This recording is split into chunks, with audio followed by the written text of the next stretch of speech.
Does hearing this sound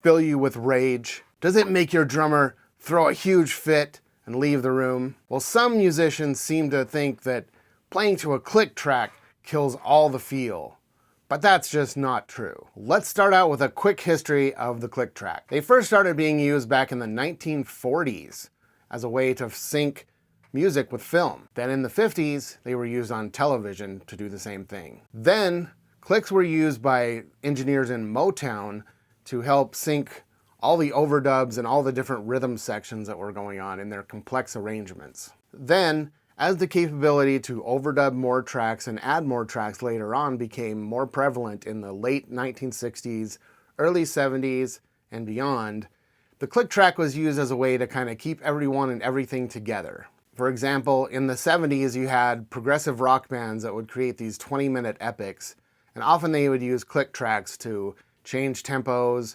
and, kind of keep everything organized and together.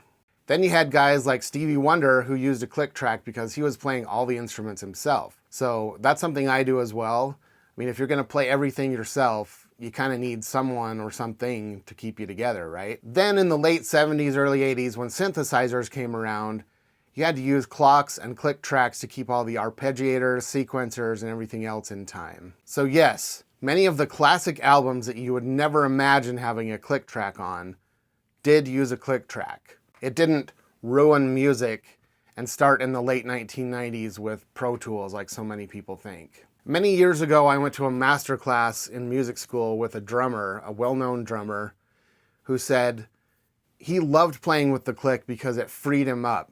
He didn't have to worry about the time or the tempo. He could experiment, play around the beat if he wanted to, or lock right into the pocket. He could still keep the band tight because he always knew exactly where he was. He demonstrated to us, you can play behind the beat, you can play in front of the beat, you can push the band, you can pull the band. The click isn't something there to box you in and tell you how to feel. It just gives you the guideposts. It's like the lines and dashes you see painted on the road, so you know where your lane is, even when it's dark. And like I said, when I'm doing all my original and cover songs, I use a click because I'm going to be the drummer, I'm going to be the bass player, I'm going to be playing guitar, singing, everything. So if I don't have a click, I have no idea what's going on.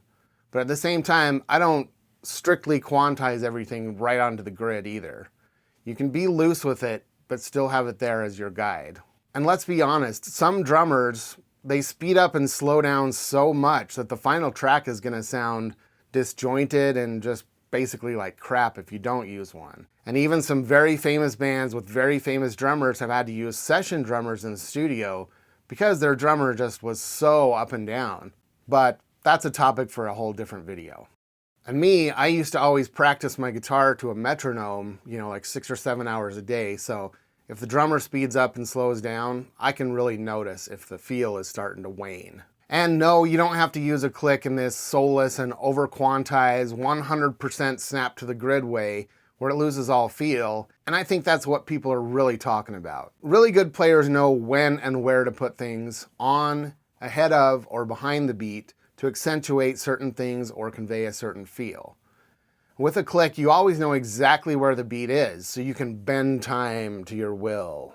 And if you're playing a live show, especially a well-coordinated one, a click can be critical if you're syncing up to things like backing tracks, video projection, or light shows, and it doesn't ruin the feel at all if you're used to it. The drummer doesn't have to be like right on, but it gives everybody in the band a nice guide so that you know where you are. You can just focus on playing the music without worrying about everybody getting off, as long as the drummer kind of stays with the click. And recording to a click can also be a lot better than you think it would be.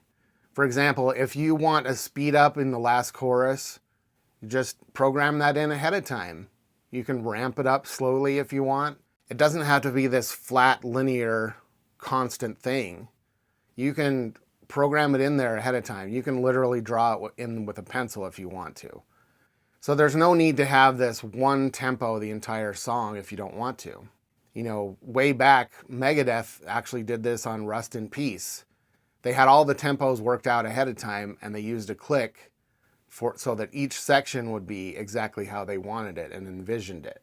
For all you metal kids out there, does Rust in Peace sound like it's like over-quantized, snapped to a grid? It doesn't. I've been working out a cover version of Hotel California by the Eagles, and believe it or not, that's dead on to a click. If it's not, then Don Henley is the most consistent drummer I've ever heard in my entire life. So, the moral of the story is, it's all a matter of how you use it, and just using it doesn't automatically make all the music lose the magic. It's just another tool in the toolbox, and it can be a very helpful one at that if you let it. It doesn't matter what instrument you play, it can be a good way to free yourself and really nail the feel without having to worry about the tempo going up and down. What do you think about playing to a click? Let me know in the comments below.